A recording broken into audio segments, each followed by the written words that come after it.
Imagine a quiet suburban street where two houses sit side by side, identical in architecture but worlds apart in their underlying mechanics. In the first driveway sits a brand new Italian sports car, its paint shimmering under the streetlights, while the second driveway holds a well-maintained sedan that is nearly a decade old. To the casual observer, the first household is the portrait of success. Yet if we were to peel back the layers of their balance sheets, we would find a frantic cycle of high-interest debt and depreciating assets fueling a fragile aesthetic. The second household, however, operates on a silent engine of compounding interest and paid-off liabilities, representing a state of quiet wealth where the absence of flash is exactly what allows the capital to grow. This divergence is not merely a choice in taste, but a fundamental difference in how individuals perceive the utility of a dollar, transitioning from money as a tool for social signaling to money as a tool for temporal autonomy. The psychological drive to look rich often stems from a deeply ingrained evolutionary need for status signaling, where visible consumption serves as a proxy for competence and reliability within a tribe. In a modern economic context, this manifests as the lifestyle creep trap, where every increase in professional income is immediately met with a corresponding increase in overhead to maintain a curated persona.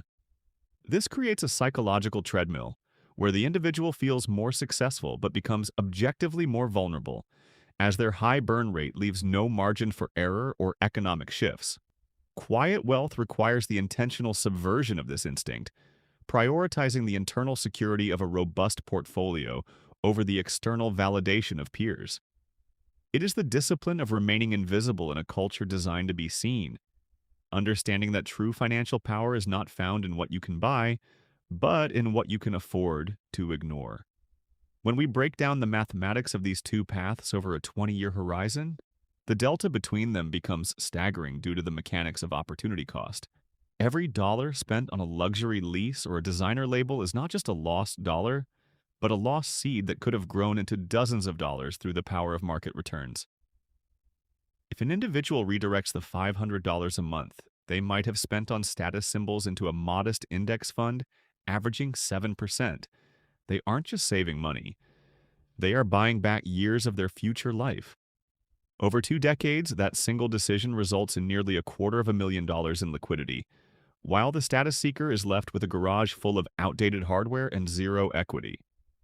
This is the math of the invisible ceiling, where the pursuit of the appearance of wealth creates a structural barrier to the actual accumulation of it. Systemically, the economy is optimized to reward the appearance of wealth because consumer spending is the primary engine of modern GDP growth. Marketing departments and social algorithms are precision-tuned to trigger our status anxieties, making it feel socially expensive to live below our means. However, the system of quiet wealth operates on a different frequency, viewing the economy not as a buffet of products but as a map of yield-generating territories. By shifting one's identity from a consumer to an owner, the relationship with the economic system changes from one of extraction to one of participation. You stop paying the interest that builds other people's empires and start collecting the dividends that fund your own, effectively opting out of the loud competition for temporary status. Ultimately, the transition to quiet wealth requires a profound identity shift where your self-worth is decoupled from your net worth's visibility. It is the realization that the most valuable thing money can buy is not a product, but the ability to wake up and decide exactly how you will spend your time without seeking permission from a creditor or an employer. This calm state of being is the ultimate luxury, providing a level of psychological peace that a luxury watch or a designer handbag can never replicate.